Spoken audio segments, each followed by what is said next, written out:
Numbers chapter 7, offerings of the leaders. On the day that Moses had finished setting up the tabernacle and all had anointed and consecrated it and all its furnishings, and the altar and all its utensils, he also anointed them and consecrated them for holy use.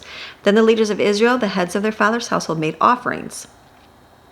They brought their offerings before the Lord, 6 covered carts and 12 oxen, a cart for each of the 2 leaders and an ox for each one, and they presented them before the tabernacle. And the Lord spoke to Moses, saying, "Accept these things from them, so they may use them in the service of the tent of meetings, and give them to the Levites, to each man according to his service."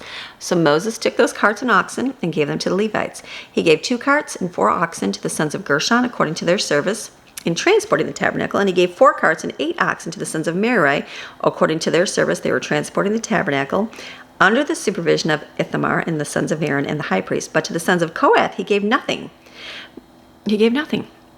But they were assigned the care of the holy things which they carried on their shoulders when the tabernacle was moved. The leaders offered the dedication sacrifices for the altar on the day that it was anointed, and they offered their sacrifice before the altar. Then the Lord spoke to Moses, saying, "Let them present their offerings 1 leader each day for the dedication of the altar."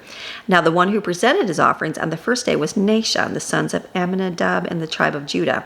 And his offerings was 1 silver dish, the weight of which was 130 shekels, 1 silver basin of 70 shekels, according to the shekel of the sanctuary, both of them full of fine flour mixed with oil as a grain offering, and 1 golden bowl of 10 shekels full of incense, a young bull, 1 ram, 1 male lamb, 1-year-old, and as a burnt offering, 1 male goat as a sin offering, and for the sacrifice of peace offerings, 2 oxen, 5 rams, 5 male goats, 5 male lambs, 1-year-old, and this was the offering of Nahshon, the son of Amminadab, from the tribe of Judah. On the second day, Nathanael, the son of Zuar, the tribe of Issachar, presented his offering. So it goes through his offering. And the third day was Eliab, the son of Helon. That's verse 24. And then the 4th day, verse 30, is Eleazar, the son of Shedeur, the leader of the tribe of the sons of Reuben. He goes through his. And the 5th day is Shelumiel. It goes through his offering. 6th day is Eliasaph. These I can't even pronounce. Goes through 7th day Elisham. We're going through the 8th day. And then we're going through the 9th day, the 10th day, 11th day. We're going through 12 days. Those the sons of Enan, the sons of Naphtali. So all of these, the leaders of the different 12 tribes of Israel are bringing their offerings to dedicate to the tabernacle. Each leader brings the exact same gifts. We're going through reading them.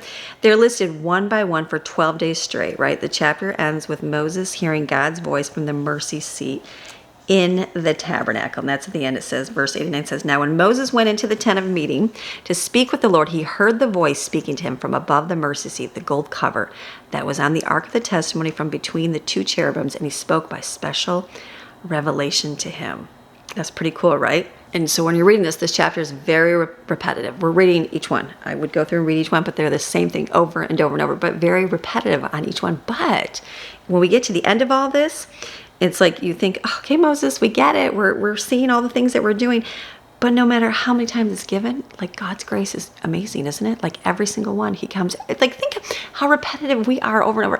We whine and we cry to God over and over and over and over, but he still loves us the same. There's always new grace no matter what. Like I get tired of people complaining about things. I'm sure you get tired of people complaining about things or people wanting things over and over. Like, does God tire of us? He doesn't. That's the beautiful thing. So I love that he values everything. He values every offering that we give, no matter how small or big. It's just beautiful things. Another thing I noticed through here is worship was generous. Like the leaders didn't skimp on things. They could have gave just a small things, but they didn't. They gave like an abundance of things. So think about that when you're worshiping the Lord and you're giving and what you're doing in your time with the Lord. Don't be skimpy. Don't be skipping on anything. Give generously to God. This is your daily Bible chapter reading God's Word Monday through Friday. See you tomorrow.